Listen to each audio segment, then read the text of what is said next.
Howdy, my name is John, and this video is some Piers Anthony recommendations. Recently, a group of booktubers announced GarbAugust. August is a month for reading literature that is considered trashy or garbage. That makes it the perfect month to try a Piers Anthony novel. I've read a lot of comments concerning Anthony, and he really does not have the best reputation. He often gets called sexist. Some people go so far as to call him a pervert. Now, I think these accusations are overblown, but I understand where they come from. So, if you've been hesitating to read a book by Piers Anthony, you can use GarbAugust as a perfect excuse. It's like, hey, I know Anthony isn't the most well-regarded author, but it's GarbAugust. You have an excuse now to read Piers Anthony. I'm going to start with a list of standalones that I've read and can recommend. The first one is Killobyte. This follows two main characters. The first is a former cop who is now confined to a wheelchair due to an accident. The second is a woman who suffers from type 1 diabetes. Both characters play a virtual reality game, very similar to the one that will come later in Ready Player One. And you know what virtual reality is for. Anyway, they have some other adventures as well.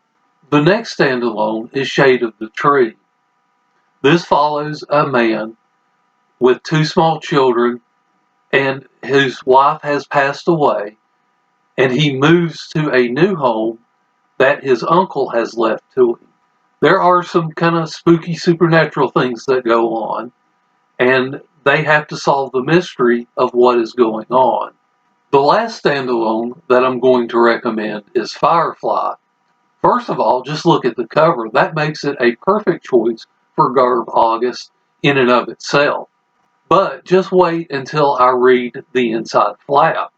Be warned, no previous work by Piers Anthony can prepare you for the experience of Firefly. In this amazing book, a master of the fantastic comes back to reality and conjures a classic horror story, a tale of attraction and repulsion of the most primitive sort. He invents a creature of nightmare, a mysterious force that lures its victims with the raw, irresistible power of sex itself. There's a predator on the loose, the Firefly, as it comes to be called, which lures and then it traps its victims by emitting intense pheromones, chemicals that cue human sexual reactions, more powerful than any occurring in nature. To read Firefly is to surrender to danger, to join these characters in reliving the passions and secrets of their past and yours, to embark on a journey of storytelling you will not soon forget, and at the climax of this tale, to witness a vision as dark and compelling as any you have ever encountered. Now, this book covers 5 main characters, and one of the neat things that this book does is that each of the chapters is in the point of view of one of these characters. And then at the end of the chapter, one of the characters will meet another character, and they will just have a conversation, and then the point of view will switch to that character in the next chapter. And so you get this kind of neat device of how the point of view character changes at each chapter break. I really enjoyed this book. This book was actually the best book I read in 2021. Now let's talk about some series that Anthony has written. Anthony's most popular series, and my personal favorite, is the Xanth series. The first book in this series is A Spell for Chameleon.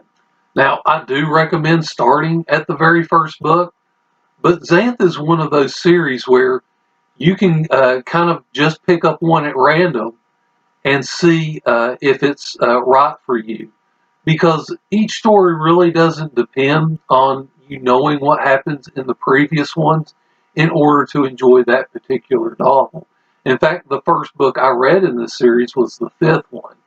Now, there you will run across some minor spoilers in the earlier books if you do read them out of order. This series is now 46 books long. In fact, it takes up a shelf and a half of my bookshelf. Personally, I've had a lot of fun reading these novels. I've read the first 15 or 16 or so multiple times. I will warn you, there is a stretch of books that are just okay. But honestly, the last 10 or so have been really good. I think Anthony's actually doing his best work now on this series, with the possible exception of the first dozen or so. Now, one of the common criticisms of this series is that people think that Anthony is sexist. Again, I see why Anthony gets his criticism. Anthony has never been apologetic about the interests of men, and that does turn some readers off. Centaur Isle is the fourth book in the series, and I'm actually going to read a sentence in the dedication. May those who feel Xanth is sexist have pleasure in this novel, where Mundania is shown to be worse.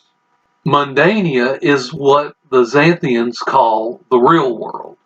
Now, if you've watched Crimin'Olly's video, he pointed out this novel, the 15th in the series, with the title, The Color of Her Panties. So why are panties such a item in Xanth? Well, they actually have magical power. I'm not going to tell you what that power is because it would be a spoiler. Anyway, in this book, Merla Merwoman sets out on a quest to find a husband. Now, obviously, this book is sexist right there because no woman needs a husband. But yet, Merla is on a quest for one. Well, since Merla is a merwoman, she doesn't understand that clothing is required on land. In the novel prior to this one, the good magician Humphrey gets asked a question that he doesn't know the answer to. That question is, what color would be Merla Merwoman's panties? Now, why her panties? Why not her dress? It's because Anthony is having fun at this point. And once you kind of understand these novels, the reader gets in on the joke. Now, if you want to try a series that's a little bit shorter, his Mode series is a 4-book series. The first book is Virtual Mode. This book follows several main characters who travel between parallel worlds, with each world being slightly different than the two beside of it. Along the way, characters come and go, and I think it's a really great example of the found family trope. This series does deal with some heavy topics, so you might want to check for trigger warnings before giving this series a try. I recently read through this series. I gave the first book in the series 4 stars, and I gave the last 3 5 stars. I need to do a series review on this. If I do get around to doing that, I'll put a link to it in the description below. For those of you who run across this video later, the next series I'm going to talk about is the Apprentice Adept series. This is a 7-book series that's actually divided up into a 3-book trilogy and then a 4-book series. The first book in this series is Split Infinity. The second book is Blue Adept, and you can tell from the cover just how trashy this series is. This series is a split science fiction and fantasy. Basically, there's a man who lives in a kind of science fiction world and one day discovers a portal to an alternate fantasy world. He then has the ability to travel back and forth between these two worlds. He finds out in the magical world that he actually can do strong magic. Now, in the science fiction world, he is gifted a robot, and we all know what robots are for. Anyway, I reread this series a couple of years ago, and overall I really enjoyed it, especially the first 3 in the series. The later 4 aren't as good, but they're still fun reads. This is a series that I suggest you read in order, as each book follows the one that came before it. The next series that I'm going to recommend is Incarnations of Immortality. This is an 8-book series, the first book being On a Pale Horse. In this series, certain concepts like death and time are occupied by mortals. The first book is about a man who assumes the position of death, and we watch as he learns how to do the job and then gets involved in a conspiracy. I don't think the term urban fantasy had come into use when Anthony wrote these novels, but they have that feel to me. While Xanth is my favorite of Anthony's series, I actually kind of think this is his best series, at least as far from a literary standpoint. If you're looking for interesting characters and themes, I really think you should give this series a try. In the spirit of GarbAugust, I'm actually going to sponsor a read-along. One series of Anthony's that I have not read is Bio of a Space Tyrant. This is, I believe, a 5-book series, and the first book is Refugee. This is available as an ebook, but paper books are out of print, so you are going to have to find a used copy if you want a paper copy. If you're interested in joining me, leave me a comment, and I'll add you to a Voxer discussion group that we'll have in August. If there's any interest, I would like to sponsor a live discussion of the book as well. I'm going to go ahead and read the back of the cover. Caligula of the Stars.